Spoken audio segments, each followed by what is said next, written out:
Hello mga kabaro, magandang hapon o araw man sa inyo. Anong kayo sulok ng mundo naroon.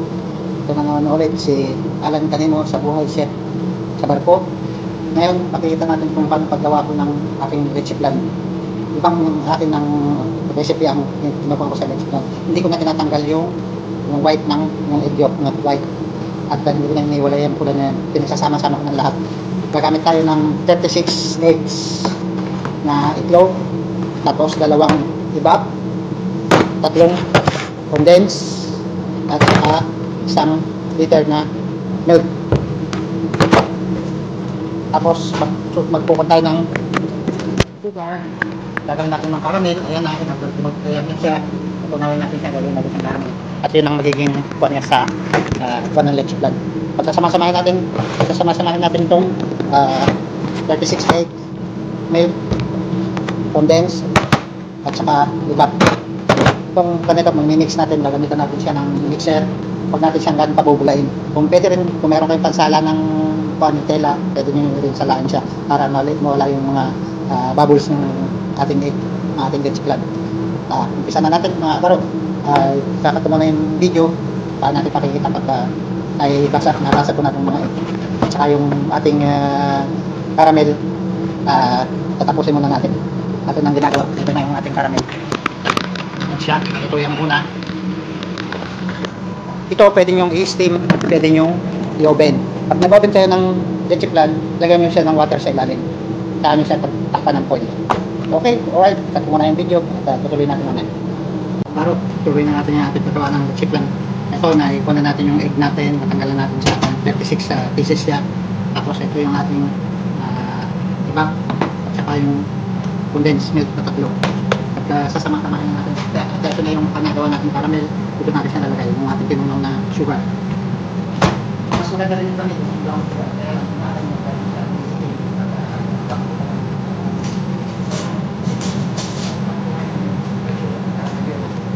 crystallize ang kanyang syrup.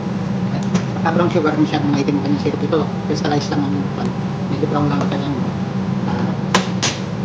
pinaka-syrup. Okay, mix na natin. Ito 36 eggs. Sinama na natin yung puti. Hindi na natin niwala yung pula sa puti. Tapos talagyan natin siya ng dalawang latang ibap. Dalawang latang ibap. Tapos yung ating condense. Tatlo. Tapos siya yung lata. Pagka tikman na rin yung gagawin yung salin kung kayo nakatamisan ng ayos lang. Pwede naman yung tikman sa tamis o may. Kaya huwag na kayo maglalagay ng sugar. Kung ayos lang, kung natabangan kayo, wala nyo ng konting sugar. Huwag dagdagan nyo itong condensed milk. Okay, magawa natin condensed milk.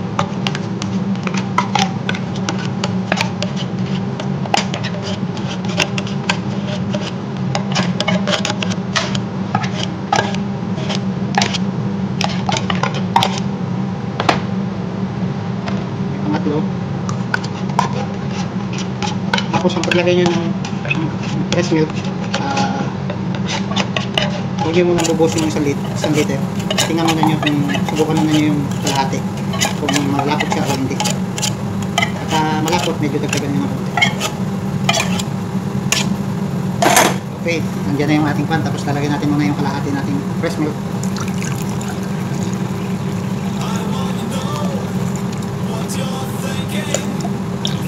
Kalahati lang muna nilagay natin.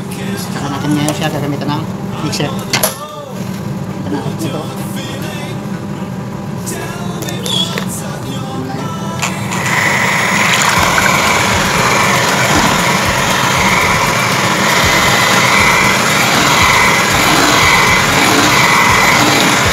Ano mga parot, medyo gumagula.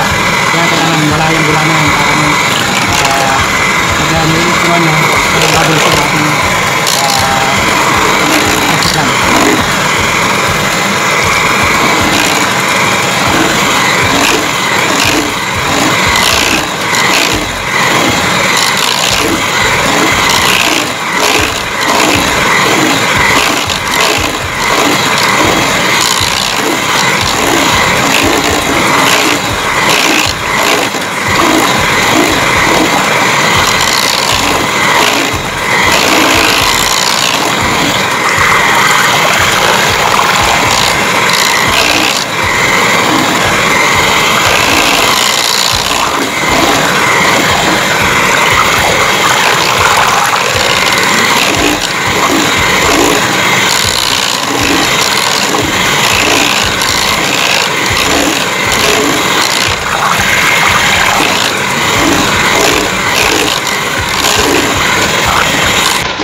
Okay mga barok, medyo ganunin natin para mawala yung bubbles niya, yung bula-bula.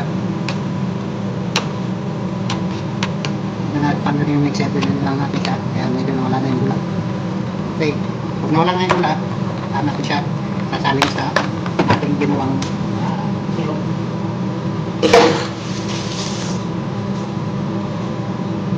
Okay mga barok, tatalo na natin siya dito sa ating ginawang konsil. Yan, para na siyang panutsa, matigas na siya. Tumigas siya. Tumigas yung ating kuwan. Pero pag sinalin mo yan, yung ating egg, magkaklak yan. Saka natin siya lalagay sa oven. Okay mga barok, ito, lang bula. Pag-uus natin siya. Hatiin natin para. Hindi ko natin tikman yung kung matamis o hindi. Pero pwede nyo tikman siya kung matamis siya o hindi. Ayan, hindi nyo kung kakak yun. Sugar natin. Hatiin natin ating kapatid. Kailangan parehas.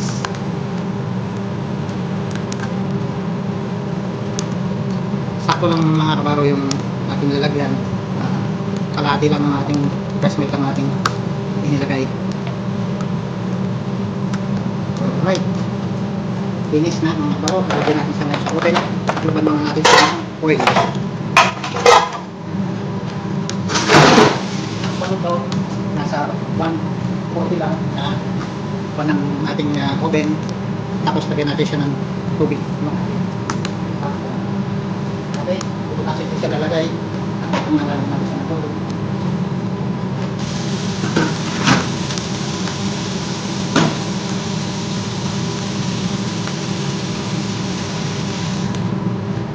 Ako po nito, 1 hour lang o kaya 45 minutes. Depende siya sa 45 minutes.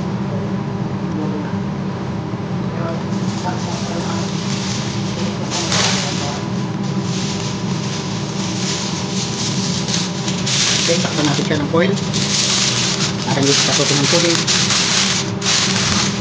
Kung may steamer kayo, mas maganda. At may steamer kayo, takpan lang din yung foil para hindi siya kasutin ng tubig.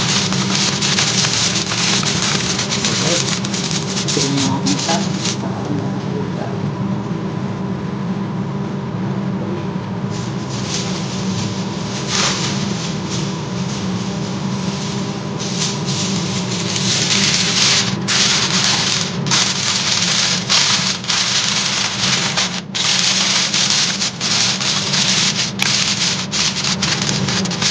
Alright mga karot, palagay na natin siya dito sa ating buwan ng tubig na isang tray.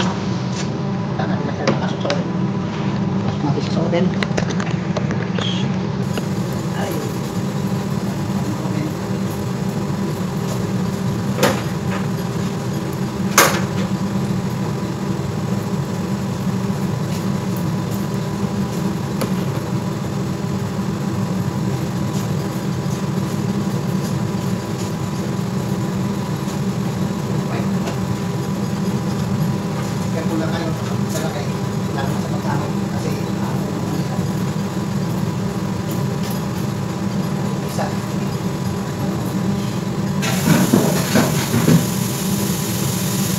Hinahinay lang kayo sa kamo at saka lalagay baka kayo malidwakan.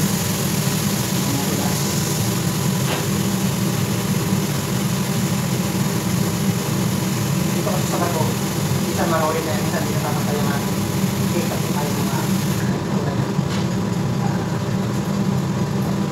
sa ating lechiklan kasi maalon, kaya careful lang sa pagpapang.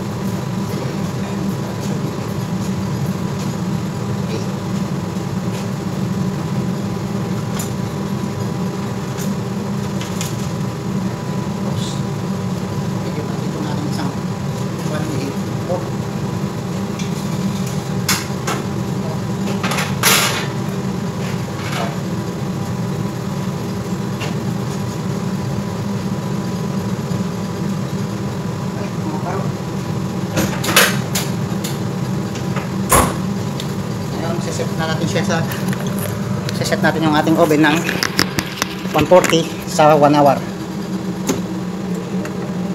Set natin siya ng 140 o 145, pwedeng 145.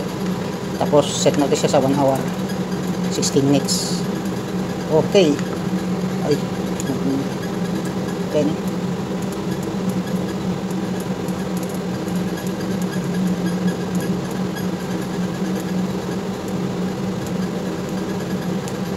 Alright.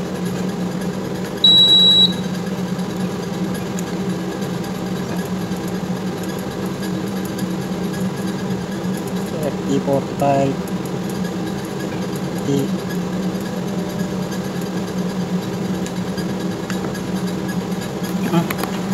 ano ko yung aking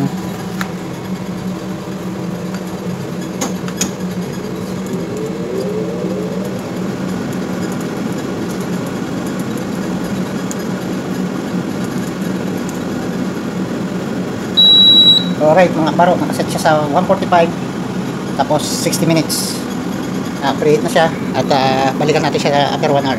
Alright mga kabaro, salamat ulit sa inyong panonood sa aking paggawa ng lechon plan. Okay, at huwag nyo kakalimutan mag-subscribe at mag-like sa aking YouTube channel sa Buhay Chef sa Barko ni Alan Canimo. At malapit na yung ating pag-games, inyong subaybayan palagi ang ating YouTube channel sa Buhay Chef Alan Canimo. Mananalo kayo ng $50, $30 at $20. Mag-share lang at mag-like at mag-view at mag-subscribe sa aking channel. At huwag nyo kalimutan din, pagka kayo sinagot nyo ang aking question at nag-comment kayo, huwag nyo kalimutan nilagay ang inyong GCash number o cellphone number or bank account number para mabilis tayong mapagpulot ng pera at ang inyong mga panalo. Salamat muli sa inyong pagsubaybay sa Buhay Chef sa Barko ni Alan Canimo. Mga kabaro, okay na yung ating leche plan. Ito na yung ating leche plan. Nakanguna natin at ating gagaya. Yan ating leche plan mga kabaro. Ganda ng pagkaluto.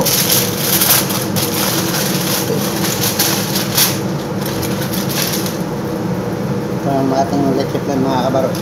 Sasalin na natin siya sa lalagyan at tayo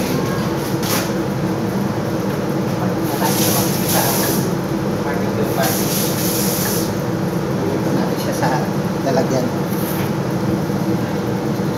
Hirap lang maglipat nito. Kailangan lagyan po natin. Kung maglilipat kayo nito, painitan nyo yung ilalim para matunaw yung caramel para hindi siya tumikit. Lagyan nyo ng tubig yung ilalim ng puwan nyo para hindi siya tumikit yung caramel. Lagay ko din. Okay na. Hindi na kuhan yung caramel.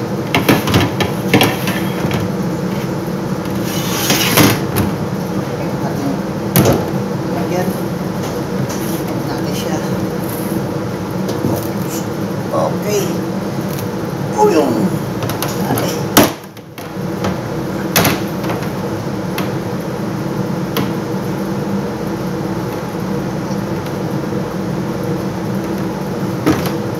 wow, ganda ng ating plan.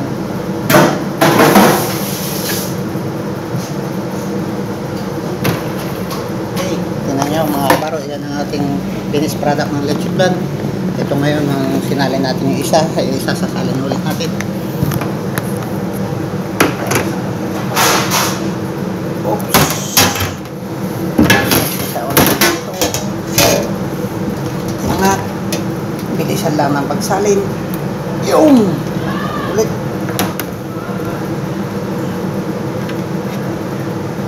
Alright.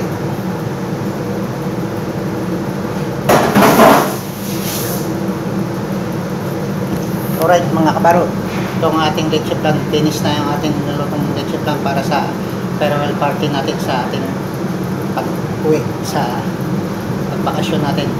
Ito ang ating dessert mamaya sa barbecue party. Okay, alright mga kabaro.